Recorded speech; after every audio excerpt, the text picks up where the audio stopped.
आज की इस वीडियो में हम डिस्कस करने जा रहे हैं कंट्राबरी टेल के अंदर एक और कैरेक्टर को, द क्लर्क्स टेल। तो क्लर्क का कैरेक्टर हम डिस्कस करेंगे और उसके बाद हम क्लर्क की टेल को डिस्कस करेंगे, जो कि क्लर्क ने अपनी टेल इस कंट्राबरी की तरफ जाते हुए सुनाई थी। तो क्लर्क एक फ़िलासफ़ी का पोस्ट स्टूडेंट है। वो अपने पैसे किताबों और लर्निंग वगैरह में खर्च करता है।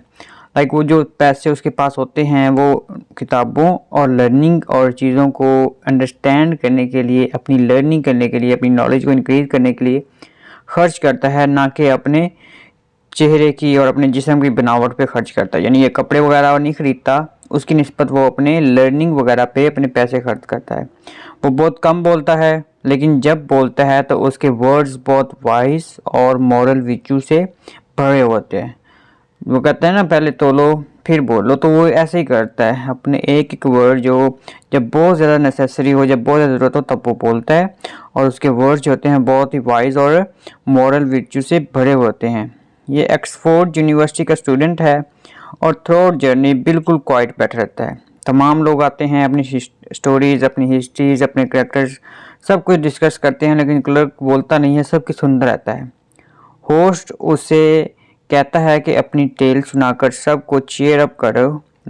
कोई ऐसी टेल सुनाओ, कोई ट्रेजेडी वाली टेल ना सुनाना, कोई ऐसी टेल सुनाओ जिसके बाद सबको कोई मॉरल लेसन मिले और सब जो है उस पर चीयर अप करे। तो वो एग्री हो जाता है और एक इटालियन पोइट की टेल सुनाना स्टार्ट करता है। तो उसके जो टेल है, उसके जो करैक्टर हैं, उसकी समरी की तरफ बढ़ने से पहले हम करैक्टर देख लेते हैं। तो उसके अंदर 3 करैक्टर हैं और उसमें 5 करैक्टर हैं। किंग वाल्टर है, उसके बाद ग्रिसेल्डा है और ग्रिसेल्डा के बाद एक जेनिकुला। जेनिकुला कौन है? ग्रिसेल्डा का फादर है। तो और फिर किंग वाल्टर के 2 बच्चे हैं।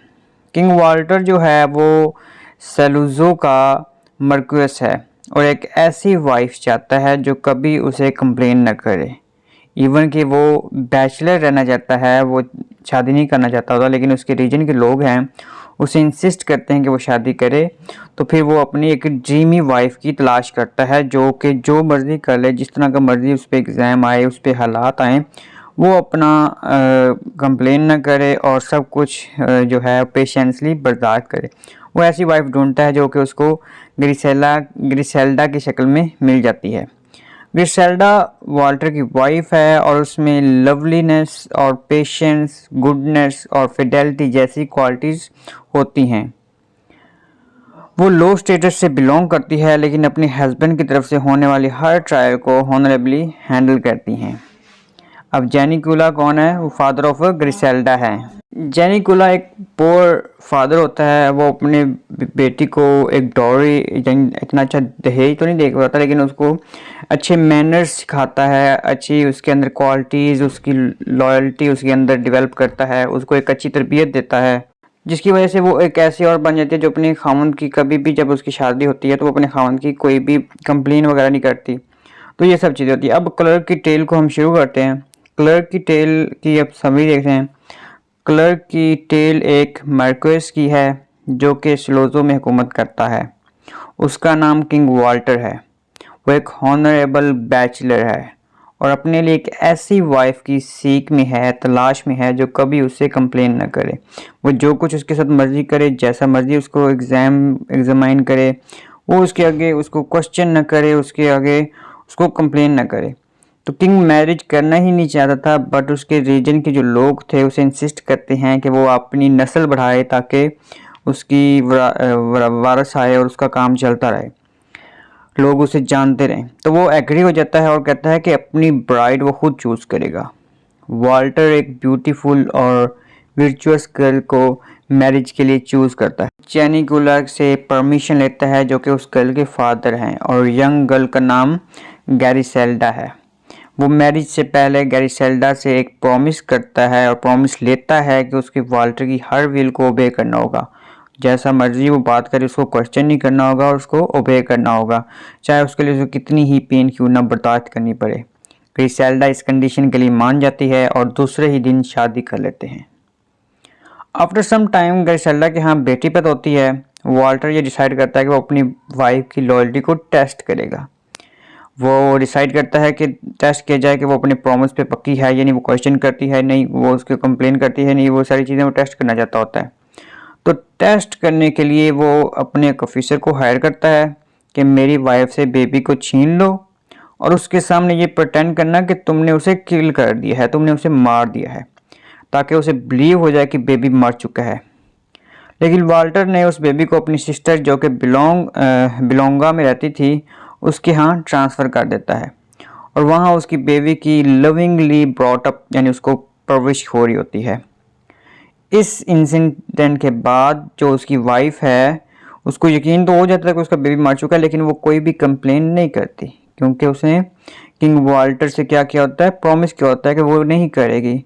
और वो बहुत सैड हो जाती है, लेकिन वो किसी से कंप्लेन नहीं करती बिकॉज उसने अपने हस्बैंड से प्रॉमिस किया था। इवन वो अपने हस्बैंड के साथ बहुत ही प्लीजेंटली रहती थी, खुशी के साथ रहती थी, लेकिन वो गम में भी थी कि उसके यहाँ फर्स्ट बेबी बॉर्न हुआ और वो उसके साथ नहीं है और वो मर चुका है। कोई भी माँ अपने बच्चे से दूर नहीं रह सकती और उसके सामने अगर बच्चे को कत्ल कर दिया जाए तो वो ये दुख बर्दाश्त नहीं कर सकती, लेकिन वो अपने हस्बैंड के साथ प्लीजेंटली रहती थी और उसको महसूस नहीं करवाती थी। इस इंसिडेंट के 2 इयर्स के बाद उनके यहाँ एक बॉय बेबी पैदा होता है। पहले कौन सा बेबी था, गर्ल बेबी था, अब कौन सा बेबी पैदा हुआ है, बॉय बेबी पैदा हुआ है। किंग वाल्टर दोबारा यही करता है, अपने ऑफिसर को कहता है कि मेरे बेटे को लो और मेरी बीवी के सामने ही उसे प्रटेंड करना कि मार दिया है और मेरी बहन के पास छोड़ आओ। ये दोबारा इम्तिहान लेता है, लेकिन ग्रिसेल्डा जो है वो इस बार भी सब बेयर करती है। वो कोई कंप्लेन नहीं करती, कोई क्वेश्चन नहीं करती, सब कुछ फेस करती है।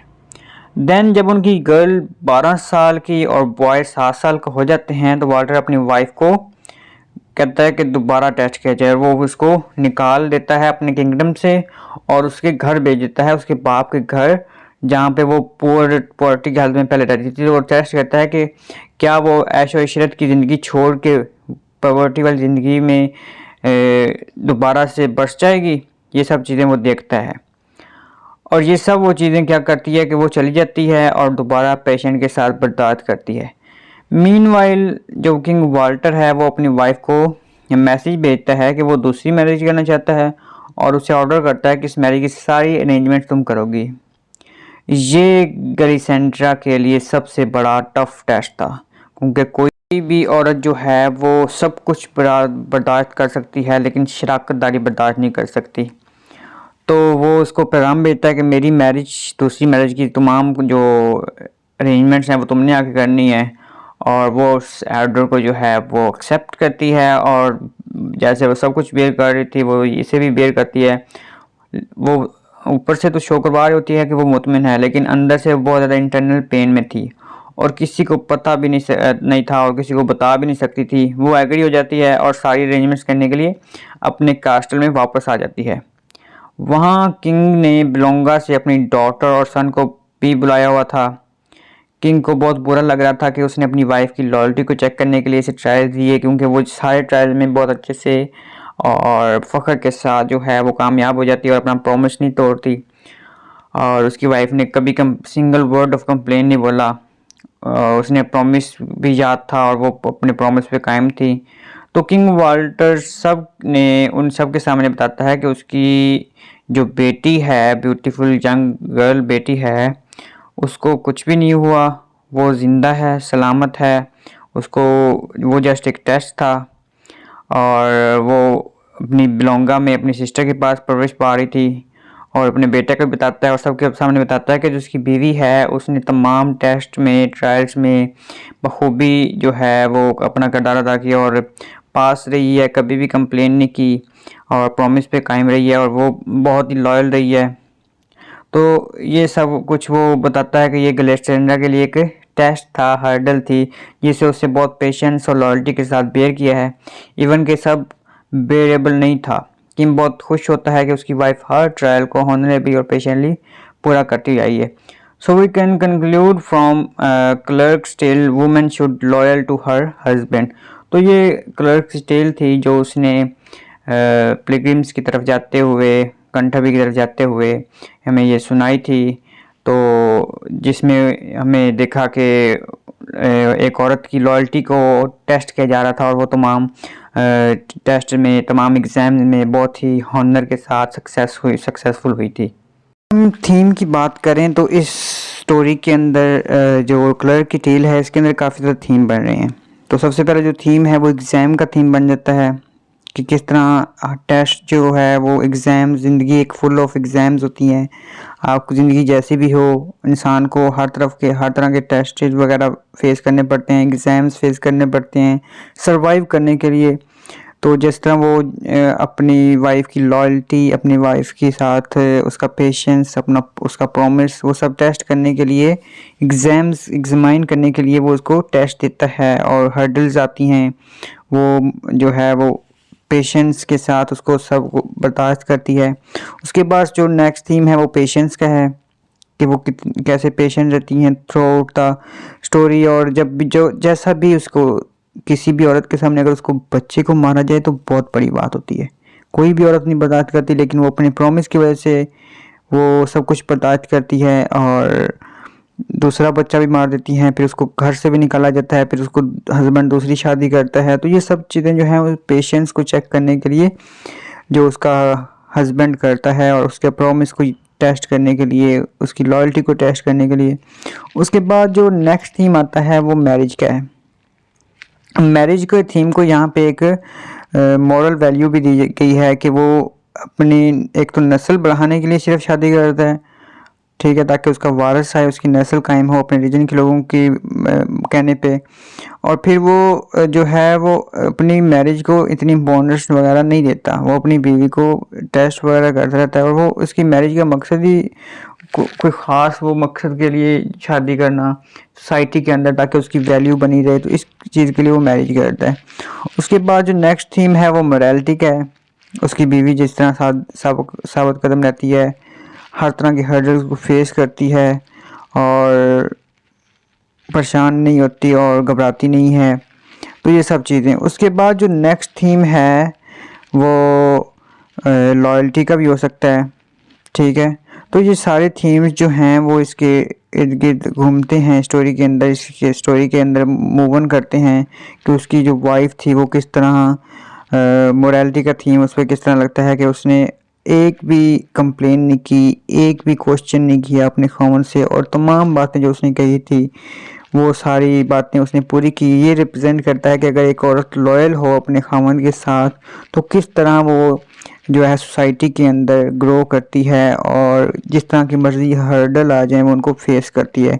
तो ये थी आज की हमारी स्टोरी, आज की हमारी वीडियो, जो हमने कंटाबी टेल के अंदर मौजूद एक करैक्टर क्लर्क्स, उसकी टेल को हमने कवर किया, हमने क्लर्क के करैक्टर को कवर किया।